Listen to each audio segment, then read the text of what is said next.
Yun. Networking sa layman's terms, sa mas magandang tawag sa kanya is network marketing. Maraming nagtatanong kung ang networking ba talaga is legal or illegal. Actually, ang networking is just an evolution. Evolution lang siya ng source of income na parang way back before, para tayo manood ng pelikula, ano bang ginagawa natin? Ang ginagamit natin before, yung tinatawag na Betamax. After, nag-evolve siya, papunta saan? VHS, pumuntang VCD, and pumuntang DVD. Okay? Ang movie siya. Sumunod sa sounds. Parang before, para ka manood, kailangan mo yung tawag natin sa plaka. After ng plaka, cassette tape. After ng cassette, sumunod is CD. Ito na yung nag-evolve na pwede mo nang pipiliin mismo yung sound na gusto mo. In short, may mga track na siya. Pipitutin mo na yung track, automatic kung ano yung sounds na gusto mo, yun na yun. After ng CD, ang sumunod is MP3.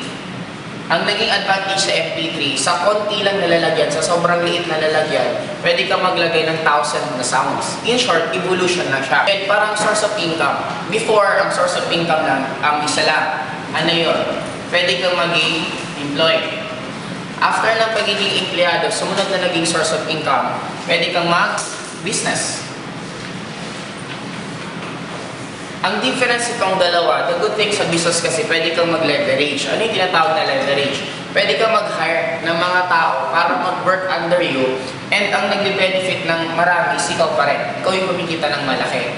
Kaya lang, ang dilemma sa negosyo, kailangan mo lagi ng kapital at malaking kapital. Sumunod na nag-evolve sa kanya is, ang tawag ko na dito, networking.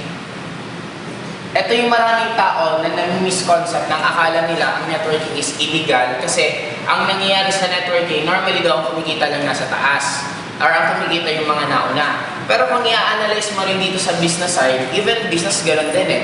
Sino ba ang nauna sa negosyo? Automatic yung may-ari. Yung owner, siya yung mauna sa business. After niyang mauna, sino ba yung susunod na kinukuha niya? Yung mga empleyado niya.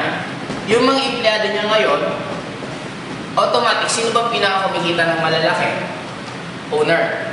Ang good thing sa networking kasi, kahit ikaw lang to, pwede ka mag-recruit ng iba't ibang tao na parang in a way, magiging empleyado mo. Pero ang kagandahan, hindi mo sila susweldohan. Ang good thing about networking, hindi mo kailangan ng huge capital. Unlike pag dito kailangan mo pa ng huge capital. Sa networking, kailangan mo lang ng basic. Katulad sa in global, ang kailangan mo lang na capital, 7,980. Sa 7,980, pwede mong kikitain ng traditional business, pwede mong kitain.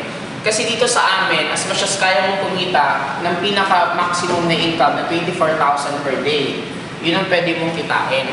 Yun ang naging difference na bakit ang networking hindi siya illegal. Kasi kung iisipin mo, parang ginaya niya lang yung concept. Concept ng ito yung tinatawag na franchising para magkaroon ka ng idea. Ang franchising, limbawa example, McDo. Ang McDonald's, nagkakaroon siya ng mga iba't ibang branches. Meron siya sa USA, sa Philippines, sa Japan, iba't ibang part ng mundo. Sa Philippines, meron Luzon, Visayas, Mindanao. Sa Luzon na lang, okay? Automatic, sa kada bili mo, dito kada bili mo sa McDonald's, lahat ng customer na bumibili sa lahat ng part ng McDo, automatic, yung may-ari, may kinikita 5%.